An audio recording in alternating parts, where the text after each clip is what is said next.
बिस्मिल्लाहिर्रहमानिर्रहीम। अस्सलाम वालेकुम। कैसे हैं आप सब? मैं उम्मीद करती हूँ आप बिल्कुल ठीक होंगे। अल्लाह पाक आपको हर तरह की बीमारी और परेशानियों से बचाए। आमीन सुमा आमीन। आज हम कुकिंग होम में पाइनएप्पल केक बनाने की रेसिपी शेयर करेंगे, जो कि सबका बहुत फेवरेट होता है। बच्चे बड़े सब इसको एंजॉय करते हैं। जब आप इसे मेरे बताए हुए तरीके से, मेरे बताए हुए मेजरमेंट से इस केक को बनाएंगे तो आपका केक एकदम परफेक्ट बनकर तैयार होगा। तो चलिए मज़ेदार सा पाइनएप्पल केक बनाना स्टार्ट करते हैं। तो पाइनएप्पल केक बनाने के लिए मैंने यहाँ पर 2 अंडे लिए हुए हैं। अंडों का रूम टेम्परेचर पर होना बहुत ज़रूरी है। इसकी जर्दी और सफ़ेदी हम अलग अलग कर लेंगे। अब सफ़ेदी को एक बाउल में ट्रांसफ़र करेंगे और इलेक्ट्रिक बीटर से इसे बीट करना स्टार्ट करेंगे। बस हल्का सा इसको बीट करेंगे और फिर हम इसमें अंडे की जर्दी ऐड करेंगे। अंडे की जर्दी ऐड करने के बाद हम इसको थोड़ा सा और बीट करेंगे और फिर हम इसमें ऐड करेंगे 1/3 कप चीनी। चीनी मैंने नॉर्मल ली है, कस्टर्ड शुगर या फिर पाउडर शुगर नहीं ली। अब हम इसको दोबारा से बीट करना स्टार्ट करेंगे। हम इसको मीडियम स्पीड पर बीट करेंगे तो ये अच्छे से मिक्स हो जाएगी और इसका टेक्सचर भी क्रीमी सा बनेगा। अगर हम इसको हाई स्पीड पर बीट करेंगे तो फिर इसका टेक्सचर क्रीमी सा नहीं बन पाएगा। अब हम इसमें ऐड करेंगे 1/8 कप ऑयल, यानी 2 टेबलस्पून ऑयल ऐड करेंगे हम इसमें। और साथ ही हम इसमें ऐड करेंगे 1 टीस्पून वनीला एसेंस और फिर इसे भी अच्छे से मिक्स कर लेंगे। कुछ ही देर में आप देखेंगे ये काफ़ी फ्लफ़ी हो जाएगा। जितना अच्छा ये फ्लफ़ी होगा उतना ही सॉफ्ट हमारा केक बनकर तैयार होगा। तो आप देख सकते हैं इसकी फ्लफ़ीनेस। अब हम अपने बीटर को हटा देंगे। अब हम इसमें ऐड करेंगे 1/2 कप मैदा। मैदे को छान कर यूज़ करेंगे और हम इसको 2 पोर्शन में ऐड करेंगे। अगर हम इसको एक ही पोर्शन में ऐड करेंगे तो फिर इसमें लम्स बन जाएंगे। अब हम इसमें ऐड करेंगे 1 टीस्पून लेवल करके बेकिंग पाउडर। इसे भी इसमें मिला देंगे। अब हम इसमें मैदे का सेकंड पोर्शन ऐड करेंगे और इसे भी इसमें मिला देंगे। इसे अच्छे से मिक्स करने के बाद हम इसे केक मोल्ड में ट्रांसफ़र करेंगे। मैंने इसमें पहले से बटर पेपर लगाया हुआ है। बटर पेपर को हम ऑयल के साथ ग्रीस कर लेंगे। अब हम इसमें तैयार किया हुआ बैटर ट्रांसफ़र करेंगे और इसको बहुत अच्छे से टैप कर देंगे। इसको अच्छे से टैप करना इसलिए ज़रूरी होता है कि इसमें जितने भी एयर बबल हों वो रिमूव हो जाएं। अब हम इसे बेक करेंगे। दोनों की टाइमिंग मैंने मेंशन कर दी है। आप पतीले में बनाएं या फिर ओवन में बनाएं, सेम ही रिज़ल्ट आता है। अब यहाँ पर हम इसकी आइसिंग बनाने की तैयारी कर लेते हैं। इसके लिए हमें एकदम ठंडी और चिल्ड क्रीम चाहिए है। मैं यहाँ पर 200 ग्राम व्हिपिंग क्रीम यूज़ कर रही हूँ। अब हम क्रीम को बीट करना स्टार्ट करेंगे। पहले हम 1 मिनट तक लो स्पीड पर इसको बीट करेंगे और फिर हम इसे मीडियम स्पीड पर 1 मिनट तक बीट करेंगे और फिर हम इसे 3 से 4 मिनट हाई स्पीड पर बीट करेंगे। आप देख सकते हैं हमारी क्रीम में इस तरह से पिक्स आने लगी है। ये बिल्कुल भी टपक नहीं रही है। इसका मतलब है कि हमारी आइसिंग बनकर तैयार हो गई है। यहाँ पर हमारा केक बनकर तैयार है। केक को मैंने नॉर्मल टेम्परेचर पर ठंडा कर लिया था। अब हम केक को बाहर निकाल लेंगे। मोल्ड में बटर पेपर लगा था तो ये आसानी से रिमूव हो जाएगा।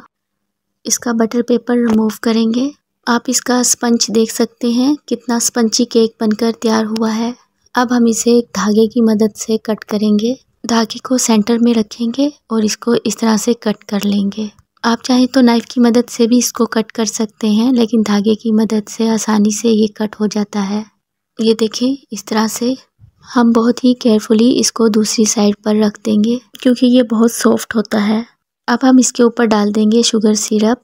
शुगर सिरप डालना यहाँ पर बहुत ज़रूरी है, वरना जो केक है हमारा सूखा सूखा सा लगता है। तो हमने शुगर सिरप को चारों तरफ अच्छे से स्प्रेड कर देना है और ऊपर से हमने जो क्रीम बनाई है वो डालेंगे। अब क्रीम की क्वांटिटी आप अपने हिसाब से रख सकते हैं। अगर आपको ज़्यादा पसंद है तो ज़्यादा रख लें, कम पसंद है तो कम रख लें। हल्के हल्के हाथों से चारों तरफ क्रीम को स्प्रेड करेंगे। ऊपर से हम छोटे छोटे से पाइनएप्पल के पीसेस डाल देंगे। अब हम इसके ऊपर केक का दूसरा हिस्सा रख देंगे। इसके ऊपर भी शुगर सिरप लगाएंगे। चारों तरफ अच्छे से सेपरेट करेंगे शुगर सिरप को। अब इसकी दूसरी लेयर पर भी क्रीम लगाएंगे। अब यहाँ पर आप अपने हिसाब से इसकी आइसिंग कर सकते हैं। आपको पतली लेयर पसंद है तो पतली लगा लें, मोटी पसंद है तो मोटी लेयर लगा लें। ये आपके ऊपर डिपेंड करता है। हम इसको चारों तरफ से क्रीम के साथ कोट करेंगे। पहले हम चारों तरफ इसको क्रीम के साथ कोट करेंगे और फिर हम इसको क्लीन करेंगे। तो हमारा केक चारों तरफ से कोट हो चुका है। अब हम इसको क्लीन करेंगे। आप किसी भी चीज़ से केक को स्मूथ कर सकते हैं, बस आपका केक जो है स्मूथ होना चाहिए। और इसकी ज़्यादा फिक्र मत कीजिए क्योंकि जब हम इसको डेकोरेट करेंगे तो अंदर का हिस्सा जो है वो छुप जाएगा। तो ये देखिए मैंने इसको इस तरह से कर लिया है स्मूथ। तो अब हमने इसको डेकोरेट करना है, तो पाइपिंग बैग के अंदर हमने क्रीम को भर लेना है इस तरह से, और अब हम केक को डेकोरेट करेंगे। अब हम केक को डेकोरेट करना स्टार्ट करेंगे। तो बस अब आप अपने मालिक खुद हैं, जिस तरह से केक को डेकोरेट करना चाहते हैं कीजिए। तो मैं इसमें इस तरह से छोटे छोटे कोन्स टाइप फ्लावर्स बना रही हूँ। थोड़ा थोड़ा सा फासला छोड़ दीजिएगा क्योंकि मैं पाइनएप्पल केक बना रही हूँ। पाइनएप्पल भी इसके ऊपर लगाएंगे तो थोड़ा थोड़ा सा फासला छोड़ दीजिए। अब पाइनएप्पल के स्लाइसेस इसके ऊपर लगाएंगे। पाइनएप्पल के थोड़े मोटे चंक्स किए थे तो इस तरह से हम इसके ऊपर लगा देंगे। रेड कलर की जेली के साथ इसको डेकोरेट करेंगे। मैंने इसके छोटे छोटे से चंक्स कर लिए थे जिससे कि ये और भी ज़्यादा खूबसूरत लगेगा।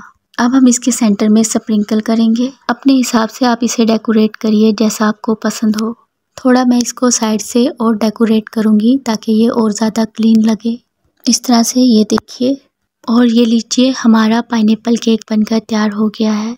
और ये देखिए कितना ज़बरदस्त हमारा केक बना है। और बेस्ट रिज़ल्ट के लिए आप इसे 1.5 से 2 घंटे के लिए फ्रिज में रख दीजिए, उसके बाद इसकी कटिंग कीजिए। तो अभी मैं इसको फ्रिज में रख देती हूँ। मैंने केक को 1.5 से 2 घंटे के लिए ठंडा कर लिया है। अब मैं आपको कट करके दिखाती हूँ।